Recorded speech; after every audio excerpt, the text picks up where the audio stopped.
Okay, நாம இப்போ இந்த வீடியோவில் எதை பற்றி பார்க்க போகிறோம் அப்படின்னா, நம்ம ஜனநாயகம் டெஸ்ட் பாலிட்டிக்கு வந்து பார்த்தீங்கன்னா சேவன் ஐஏஎஸ் அகாடமி சார்பாக ஜனநாயகம் அப்படின்ற ஒரு ஃப்ரீ டெஸ்ட் பேட்ச் வந்து ஆரம்பிச்சிருக்கோம். அந்த டெஸ்ட் பேட்சை பொறுத்த வரைக்கும் இதுவரையில் உங்களுக்கு 8 டெஸ்ட் அப்படின்றது முடிஞ்சிருக்கும். அடுத்து நீங்கள் எழுத போகிற இன்னைக்கான டெஸ்ட் வந்து பார்த்தீங்கன்னா டெஸ்ட் நம்பர் 9. இந்த டெஸ்ட் நம்பர் 9 பொறுத்த வரைக்கும் உங்களுக்கு வந்து பார்த்தீங்க அப்படின்னா ரொம்ப தரமாக இது வரைக்கும் நம்ம கொஸ்டின் அப்படின்றது எடுத்திருக்கும். அதே சேம் தான் இந்த டெஸ்ட் நம்பர் 9லேயும் உங்களுக்கு கொஸ்டின் அப்படின்றது இருக்கும். எல்லாருமே இந்த டெஸ்ட் நம்பர் 9 வந்து சிறப்பாக எழுதுங்க. எழுதி முடிச்சதுக்கு அப்புறம் ஆன்சர் கீ அப்படின்றது உங்களுக்கு சரியா 7 மணி அளவில் நம்மளுடைய யூடியூப் சேனல் சேவன் ஐஏஎஸ் அகாடமி சேனல்ல வந்து பதிவேற்றம் செய்யப்படும்.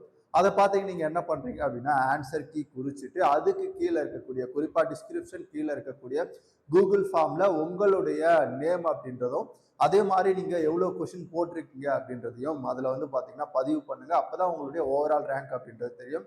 அப்போ இந்த ஜனநாயகம் பாலிட்டி ஃப்ரீ டெஸ்ட்ல வந்து பாத்தீங்கன்னா டெஸ்ட் நம்பர் 9 சிறப்பா எழுதுங்க. எல்லாருக்குமே வந்து ஆல் த பெஸ்ட். பாலிட்டியில 15 எடுக்கிறது உறுதி. கண்டிப்பா குரூப் 2 அண்ட் குரூப் 4ல மொத்தமா இருக்கக்கூடிய 15க்கு 15 பாலிட்டி கொஸ்டினுமே நம்ம இந்த டெஸ்ட் எழுதுறதுனால அடிக்கலாம்.